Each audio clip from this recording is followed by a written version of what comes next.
आज पालित हेउछि हुलमाहा बा हुल दिवस।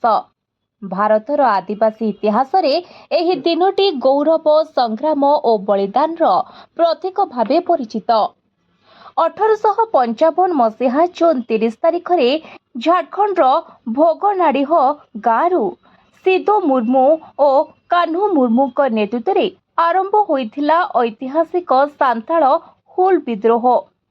ब्रिटिश शासन जमीदार और महाजन मानक शोषण विरोध में हजार हजार सांताल एकत्रित होई स्वाधीनता और अधिकार पाई संग्राम आरंभ करथिले।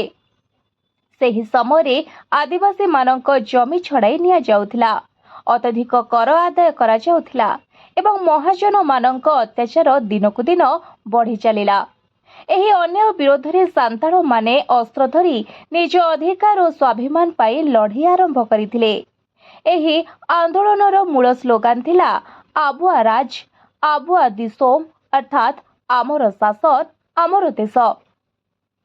सिदो और कान्हू सह चांद मुर्मू, भैरव मुर्मू एवं वीरांगना फुलो और झानु मुर्मू मध्य एही संग्राम रे अग्रणी भूमिका नेइथिले। हजार हजार सांताल वीर एही आंदोलन रे निज जीवन बलिदान देइथिले। हुलमाहा केवल एक स्मृति दिवस नुह बरं आदिवासी अस्मिता, एकता, जमी अधिकार और स्वाभिमानर प्रतीक।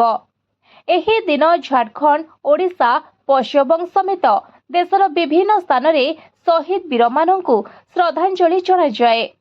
पदयात्रा, सांस्कृतिक कार्यक्रम और पारंपरिक नृत्य गीतर आयोजन करा जाए। Bureau report, voice of Odisha live.